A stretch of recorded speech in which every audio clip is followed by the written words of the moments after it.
What is going on, everyone? Welcome back to another episode of the Met Central Podcast, episode 70.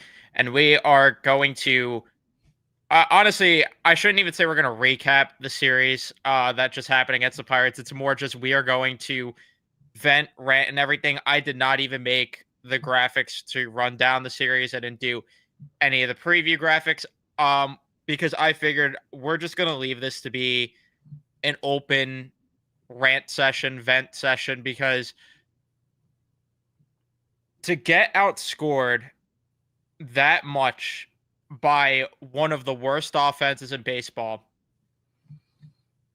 I really don't know what more needs to be said other than what we've already said time and time again.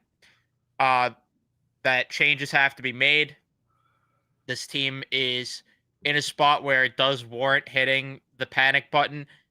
And for all the talk that we've had over the past few episodes, because even during this slide, the thing that I kept going back to is I don't want to blame the pitching too much because they kept this team in for as long as they did and covered up for the offense being as terrible as they are all season long.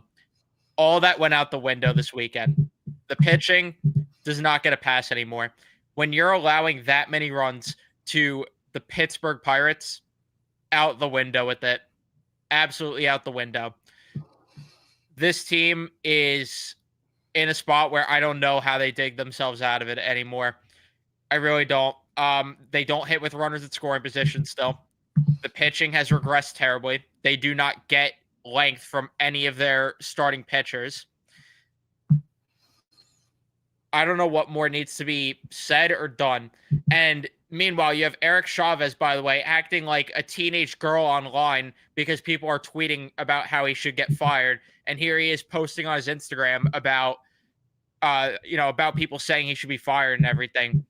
I'm glad that's how he wants to spend his free time. And I'm glad that that's a running joke now in the clubhouse that, oh, yeah, Eric Chavez, the Met fans want you fired. I'm glad that's the running joke right now in the clubhouse instead of actually getting better and improving. That team meeting that they had, what did that do?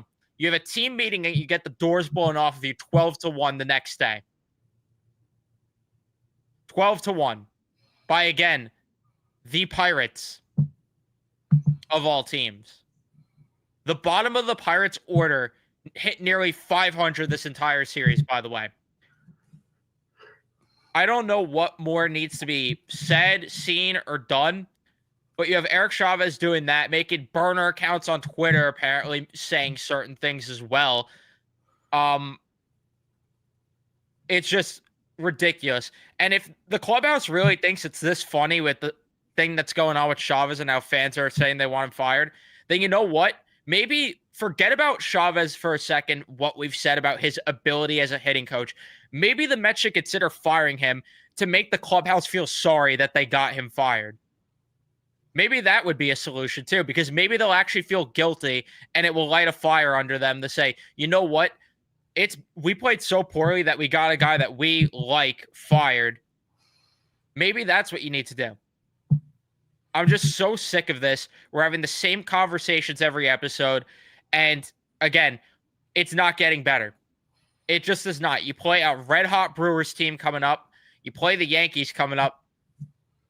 Good luck. I'm sorry. Sean Manaea and Kodai Senga is going to improve this team, but not by enough with the way this team hits. This bullpen is just a complete disaster. They're taxed. And Jesse Winker's rehabbing. That's one guy. Nothing's going to change. Matt, I'll let you jump in. I mean, I'm not really angry. I'm not. I'm just like, because I've kind of just taken all the emotion out of it. Because one, yelling and screaming, it's not going to make me feel any better. It's not going to change anything. Listen, we know what the problem is. I mean, well, as of right now, there's multiple problems, but the number one big issue and what we were talking about before even the regular season started, we know that Eric Chavez is one of the biggest problems with this team. And I mean, listen, it's very clear just by the way, if anyone's watching Francisco Alvarez right now in AAA, the kid looks like a totally different player than what he was up here. And listen, like, and I brought this up last night on the post game show that I did. Like, sure, like you can point to the difference in pitching, in terms of the pitching skills, and listen, that is a valid reason because obviously Major League pitching is much better than AAA pitching, but Alvarez is doing everything right now in AAA that he wasn't doing in the time that he wasn't doing up here, or at least he's doing in AAA what he was doing when he was first up here in 2023. That's pulling the ball, hitting the ball in the air, and hitting for power. And in case anyone hasn't noticed, if you actually watch the video clips of him hitting in AAA so far, did anyone notice that he's back to his old batting stance that he had in 2023 when he was actually mashing up here and hitting home runs? It's weird. It's like once these young kids or just guys in general, once they get away from Eric Chavez, it's like they find a whole new lease of life. And, Francisco Alvarez right now, and I get it's a small sample size and again, it's AAA, but, he's looking like the guy that, we first thought was going to come up here when he was coming through the ranks of the minor leagues, like, all those years ago. And it's the same thing we've kind of talked about with all these young guys, like, Brett Beatty. And listen, I get it. The jury's out on Brett Beatty. He's probably and will end up being like one of those quadruple A type players. But you can't ignore the fact that when he goes down to triple A, he mashes. And then when he goes into the major leagues, he doesn't look like the same guy. And then the same thing with Ronnie Mauricio. And I get it. I think Ronnie Mauricio has potential up here in the major leagues. And, I still don't think he's ready. He was obviously rushed up a little bit, here too quickly just because of the whole Mark Vientos injury, and he probably still needs more seasoning. But you can't ignore the fact, because the stats back it up. When he was down there in AAA, he had over a 500 batting average. He was hitting for power, hitting home runs, and he had over a 1,300 OPS. And then he comes up to the major leagues and looks like a shell of the guy that he looked down. Looks like he hasn't even held a bat before. Yeah, it looks like he hasn't held a bat up here. I mean, he's swinging and missing at breaking balls. Sure, he's hit a couple of home runs here and there, but still, like I said, doesn't look like the guy that we saw in AAA. So, I mean, again, it's like we talked about, like wanting Eric Chavez fired. It's not reactionary. There is enough of a sample size. There's enough data collected over these past 3.5 years that tells you that, yeah, Eric Chavez is not the guy. And it's just, and the fact that he's going out there on Instagram and fighting with fans, it's like, bro, like you are a professional hitting coach in Major League Baseball. Why are you fighting with fans on freaking social media? That's an embarrassing look. I'm sorry for you as a professional. Look, I get it. No one likes to be criticized. I completely understand that, but you at the end of the day, like I said, you are professional. You are supposed to be held to a higher standard than anyone else out there, and the fact that you're stooping down to a level that just us regular fans are doing, that that we're going out there and looking to pick fights on social media. I mean, that is such a bad look. That is such an embarrassment. And if I was running the Mets, listen, I would have fired him a long time ago, but I would have freaking fired him just for that. Like it's such an embarrassing look on the organization that, again, that you're going out there and fighting fans on social media when, hey, they are actually the fans on social media are actually right for a change. Like, they are right to criticize you because, again, this is one of the worst offenses in baseball right now. I mean, they showed it on the graphic yesterday during the game. Like, the only team with a worse batting average and runner scoring position than the Mets is the Chicago White Sox. Like, that's not good. And listen, I get you could point to saying the top of the order is not good, but when you have those top 4 hitters in your lineup and you still have and still the White Sox are the only team that's worse than you in that statistical category, I mean, that's just that's such a bad look. And look, I don't know if anyone here on this channel is new to baseball, new to being a Mets fan, but getting outscored 30-4. That's a bad look in just about any series of baseball that you play. But the fact that you got outscored that much to the Pirates, yeah, that's not a good look. That is not a good look whatsoever. So, look, I do not know where they go from here because obviously the pitching is as banged up as it is. I mean, you have a whole rotation right now on the IL, and then you have multiple, high caliber relievers on the IL as well. So the pitching is completely banged up. Obviously, I think Sean Manaea should be able to return next week. But again, like, how much of an impact is Sean Manaea going to completely make when, cool, like like Minaya could pitch 7 scoreless innings, but is this offense going to hit at the end of the day? Are they going to give him support with runs? No, I can't say that with a certainty. I can't say that with confidence. So yeah, I don't know. And just to touch back on the whole hitting coach thing, with the guys going down to AAA, I brought this up yesterday. I'm like, and we've talked about this before, but okay, listen, if you fire Eric Chavez, maybe the ideal the replacement hitting coach isn't out there, but shit, just with the way these guys are getting results in AAA, I would just call up the guy from AAA and give him a what's it called? The interim head or the An interim coach interim label. hitting coach. And look, if it doesn't work, cool. You send them back down to AAA and you get the new guy. But hey, listen, if it works, maybe you give him the job. Maybe. I mean, but this thing, you won't find out unless you try it. And I don't get what the hell the hesitancy is with firing Eric Chavez and Jeremy Barnes. Like, the only reasonable explanation is that they have blackmail on the team. That's the only thing I can think of, because they should have been out the door a long time ago. And listen, this is point to an example of the Philadelphia Phillies back in 2022. They fired Joe Girardi and they brought in Rob Thompson and they made a charge to the World Series. They lost, but still, if they didn't fire Joe Girardi, they probably don't make it that far. But sometimes you have to make a change just to spark the team. So I don't know. We've been talking about this now for episodes on top of episodes, and we'll continue to talk about it until it's finally it has finally happened. But I don't know. I don't know. This team is currently lost right now. Yeah. It's just like I said before too. You want to do it because you also, again, you put pressure on the players and you make them have this guilt of like, okay, we just got someone fired because of how bad we are playing. And I want to make it clear, in case anyone is somehow defending Chavez, which I don't know how you could at this rate, but by the chance there's someone listening that thinks that, oh, firing the hitting coach won't do anything, even if you're not a fan of Chavez and you're just like, oh, the hitting coach, it's not going to change anything. One, you have to at least try it, like Matt was saying. And number two, on top of that, it's not going to be the magic fix. No one is saying it is going to solve all of the problems. It's not going to just, at the snap of a finger, fix overnight. But you need a different philosophy at the very least right now.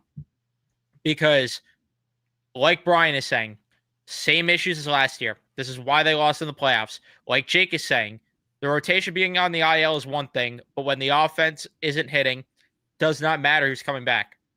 And this is the part where I am very pissed off with David Stearns right now. I'm very annoyed with the way that he's handling things. I'm sorry. I'm going to call it like it is with him. I've defended him with so much in the past. I've defended him with the offseason, even though people were underwhelmed, because my thought was, I understand not wanting to overpay starting pitchers because, like we're seeing right now with the pitchers, even the Mets invested in, they get hurt, and you cannot predict injuries, especially with pitchers. My problem is, why are you keeping Chavez around? And my other criticisms go to the fact where I said it in the last few episodes, he did not acquire enough veteran presence to push these younger guys. Like the fact that, and then what is it with Mark Vientos hitting second right now?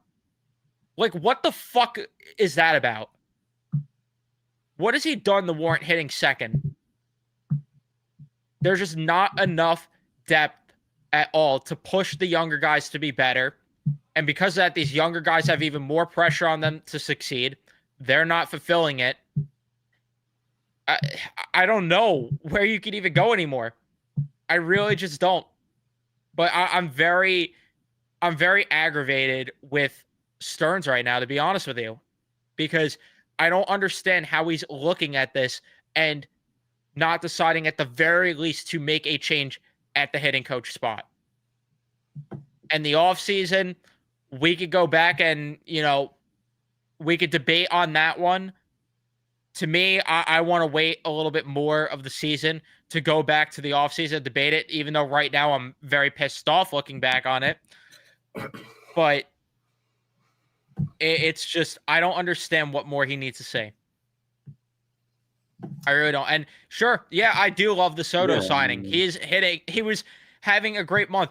But again, he falls in the same category every single Met player is, not hitting with runners in scoring position. Not getting it done. Because this team has just such a big obsession with hitting singles. They have one of the worst slugging percentages in Major League Baseball. They have the worst batting average outside of the Chicago White Sox with runners in scoring position. Soto's not helping. Alonso's not helping. Nimmo's not helping. Lindor's been really bad ever since that broken toe. And to me, it goes beyond the broken toe at this point. He's just not playing good ball. And then, I mean, the rest of the guys, forget about it. That complete and utter dog shit. Complete and utter dog shit. Yeah, I mean, you just brought up the point about going back to the off season and talking about how the fact that they didn't sign on the veterans to push the young guys. But I'm listen to me, I agree with that just from a thought and an idea. But I mean, I mean, at least with the free agency side, because I looked back at I went back a couple days ago and I looked at the free agency class, and I mean, to be honest, in terms of veteran guys, to me at least, there wasn't any guys that really stood out to me that said, okay, bring this guy in. He would be like the perfect quote unquote, like, veteran type of leadership guy. Cause I mean, obviously, cause listen, like we saw last year with them bringing in guys like JD Martinez, Harrison Bader, Jose Iglesias. But, we all agreed that to a certain point, because like when this team got later into the playoffs, we agree that, those guys really didn't contribute enough. Like Bader, like sure, he had a great or he at least had a decent regular season. He was productive, but come playoff time, his bat fizzled out. JD Martinez just, age caught up to him, and he didn't look like the effective bat that he was, at the start of the year. And then even like Jose Iglesias, listen, I was a proponent, and we were both guys who wanted Jose Iglesias back, but even then, he's gone to San Diego this year, and he hasn't looked like that same guy exactly. And I mean, just look at the rest of free agency last year. I mean, like Michael Conforto was out there. He's had a terrible year with the Dodgers. I mean, the only guy that I really looked at and was like, okay, you could probably sign for a cheap contract, and he's actually been productive this year, was Yohan Moncada, and he signed with the Angels, and he was a pretty good bat. But I mean, all the other guys, because I know they tried to bring in Teoscar Hernandez. He wanted to go back to the Dodgers. I really can't fault him on that. If a guy wants to go to a certain spot, like I can't really blame him. Santander, since he signed with the Blue Jays, hasn't had a good year, so. Like I said, and again, this is not excusing Stearns, but really through free agency, at least like from my perspective, like there wasn't any guys that that you could really bring in and it would say would be an effective bats, and even like people could say like sure, like try to bring in reclamation projects similar like what they do on the pitching side. But guys, if you don't realize, Eric Chavez is the hitting coach. Like if you bring in guys with broken swings and guys who haven't produced the last couple of years at the major league level, they are not going to get fixed here because Eric Chavez doesn't know what the fuck he's doing. Not even doesn't know what the fuck he's doing. He doesn't even do his job. Again, like how many times do we have to bring up the fact that, that players on this team beg Eric Chavez to actually do their job and to help improve them. So bringing in guys who are quote unquote reclamation projects on the offensive side for me wasn't going to cut it. At least, you could do it with the pitching side because, Jeremy Hefner is a very good pitching coach, and, the Mets have a very good pitching lab, but still, I just, like I said, for me from the free agency side, there was no one really for me that stood out. Trade wise, I mean, that's a different story. I don't know who they could have gotten from trade on through the trading market, but Josh Naylor.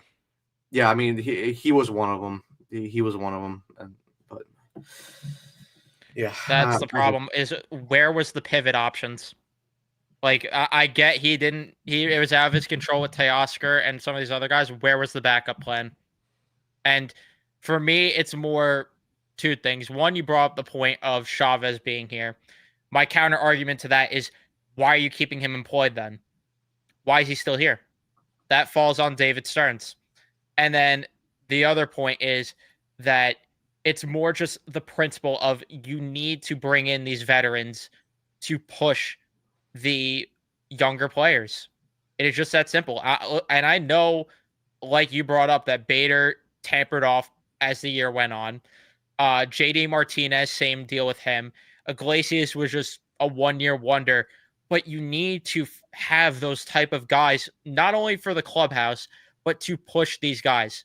At the very least, you try it. That's my problem.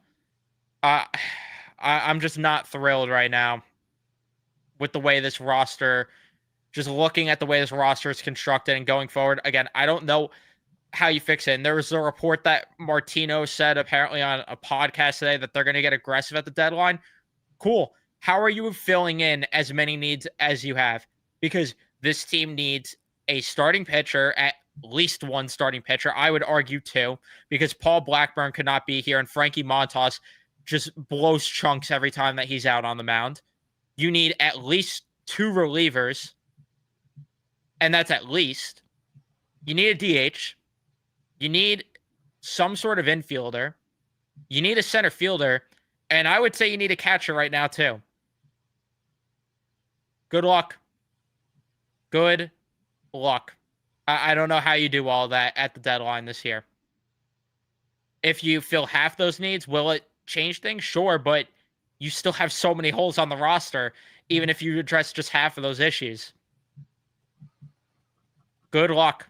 That's all I could say. I don't know how you fix this. I really don't. Like, are they viewing Winker as a deadline ad? Cool. That's a platoon DH. If that's what they view as a deadline ad, then why should I have optimism going forward with this club?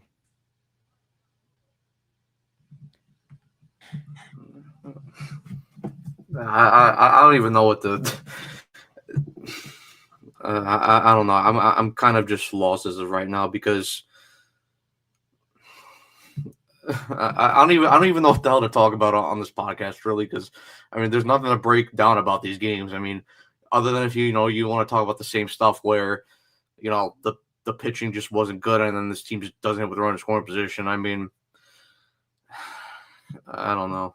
I'm completely lost and lost for words as of right now because I mean just think about it, like, take it back half a month ago, back on the 15th, the 14th, when this team just finished off back-to-back sweeps of the Nationals and the Rockies, and sitting 5.5 games up on the division, 21 games over 500, and then right now they're only 11 over 500, 12. The fact that they've lost this many games in such a short amount of time, I mean, 3-13 over your last 16, like that's what the Colorado Rockies were looking like at the start of the year, 3-13, and for this team with the amount of money that they spent specifically on the offense, it's just I don't know. To get outscored that much by the Pirates, and they didn't even have Paul Skeens pitching this series. That's the other thing. They couldn't even get like pity runs towards the end of these games, even though it was a blowout and these pitchers are throwing strikes because they just want the game to be over. You couldn't even put up pity runs this series against, again, the Pirates. Which team has the higher payroll? You would have thought it was the Pirates with the way this weekend unfolded. Embarrassing is an understatement. That's underselling how bad this was.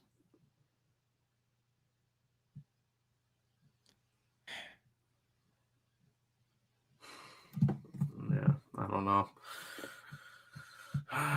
And I don't know who they could trade for. I really don't. Pitching wise, hitting wise, I don't know where they go. But right now, all I know is that like I said before, I really do not care because you're not fixing all of these issues. It's just not something that is fixable at all with how many holes you have on this roster.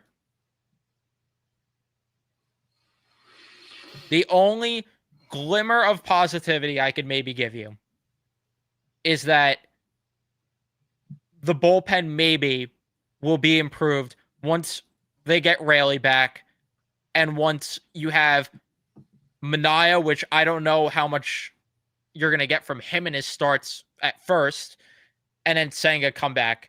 And maybe if this team acquires a frontline starting pitcher, which I have to see it to believe it because that's just not something David Stearns does. That happens. Maybe there is a world where the pitching side will be fine going forward. But again, with this offense, it goes beyond acquiring players. They just do not hit with runners in scoring position at all. Yeah, look, I mean, for me, I've talked about this, but long term on the pitching side, I'm not too worried about that. Just because I fully agree that guys eventually like Manai, Senga, those guys will come back. Eventually you're gonna get some reinforcements on the bullpen side, but you know, like I said, you could pitch. You could pitch so well, like what we saw, like what the Mets pitchers were doing at the start of the year. But still, come playoff time, if you're not going to hit, it's not going to matter. Because I mean, listen, we saw it with we saw in the playoffs last year. Like, okay, cool. Maybe the pitching side, like I agree that the pitching wasn't great last year in the postseason, especially when we got to the Dodgers series. But still, even if you got great pitching in that Dodger series, they still end up losing that series to the Dodgers anyway, just because they couldn't hit with runners in score position. And cool, you could have shut down pitching, but the Dodgers lineup is that good where over a 7-game series, eventually they're going to come through. I can't say the same about this Mets offense because one, I mean, cool, okay, Lindor, Nimmo, Soto, Pete, McNeil to a certain point. Yeah, sure, they could be productive, but that bottom of the half of the lineup, sorry, that's not doing anything. And then even still with those top 5 guys, they're not hitting with runs in score position. So it's just, you're not going to win like this. You're not going to win. And we at least tried at the start of the year. We tried to be patient with the offense to say, eventually, it's going to turn around. They're going to start hitting, but it's tomorrow's July 1st, and this is just who they are currently. And look, maybe like we talked about it, maybe if Chavez goes, maybe things turn around. But look, even I brought up the point where, you look at the Texas Rangers, right? They fired their hitting coach about a month and a half ago, 2 months ago. And still, their offense has not looked good either. So, listen, I'm not saying that, there's going to be, a turnaround right away. I'm not saying with the snap of a finger, this offense is magically going to turn around because, look, with the bottom of the order, I mean, that's just a terrible bottom of the order. So even with any type of hitting coach, I don't know like who exactly would come in and things would like would be fixed right away. But at least get rid of the problem, get rid of the cancer, get rid of the tumor. You need a different voice in there. And like I said, try it. What's the worst that happens? What's the worst that happens? The offense still looks as bad. Okay, then but at least make a change. Like. I just don't know. Again, I don't understand the hesitancy with not moving on from Chavez and Barnes, but that's not my decision to make. And yeah, I mean, I'm just relaying the message here that they're not going to fix anything. That David Stearns is showing that he's not going to fix anything. So I'm not going to waste my breath on solutions when I've wasted my breath on that the past probably 40 episodes or however many we've done this season. I'm just not going to waste my breath on it at this point. And I mean, speaking of Mendoza, just not a good series from him either. Why was Paul Blackburn out there after an hour and a half rain delay when Paul Blackburn isn't even good to begin with? And you had a fully rested Brandon Waddell. And not only that, he didn't get just one batter or 2 or 3 or 4. You let him get 5 batters before deciding to pull him. And then David Peterson. Shit. Montas. Kind of the Paul Blackburn arc. Had a scoreless outing. And then we got a snap of reality of what he is. Nunez, you thought he was maybe getting back on track? Nope. I mean, there's not one positive here. Not a single positive at all. The only thing, again, I could say is that, and I know fans don't want to hear this, and even I don't want to hear it when other people say it, but I'm going to say it anyway. The calendar's flipping to July. Things could change, but Am I counting on it personally? No. I want to make that clear. I am not counting personally on things changing at least enough to where I could view this team as one that's going to be going to the World Series. And that's what the goal was going into the year. So to me, anything else, not, or at the very least, you're in a very, very close series with the Dodgers going 6-7 games. To me, anything outside of that is a disappointment. I can't sit here and say, I could say that maybe they'll turn things around. I could say that it's early and yeah, maybe they'll make the playoffs. I can't sit here and convince you. I can't convince you, myself, or just anyone at all that this team is destined to go on a deep playoff run no matter what. I can't. It's just that simple. Yeah. I mean, listen, I hope things turn around, but again, that's just based off hope. Like, for me, like looking at it and dissecting everything and analyzing everything, like there's no reasonable explanation to say that this team is going to make a deep playoff run or maybe even make the playoffs because the National League is very competitive this year. And that's something that we talked about going into the year that the NL is going to be a very tough league to try to make the playoffs in. So the more they keep slumping, and the more games that they lose, it's only going to put them in a tougher position to make the playoffs. Because then even still, like if they keep sliding, eventually they're going to have to go on another long winning run. And again, like for me, the offense is not playing at a level to where they could rattle off like 9-10 wins in a row, and the pitching is no listen. I think it's 12 straight games that they haven't gotten a starting pitcher go at least 6 innings. So I don't understand how you're going to go and rattle off a winning streak like that when you're not even getting length from your start. Not even good length, just length in general.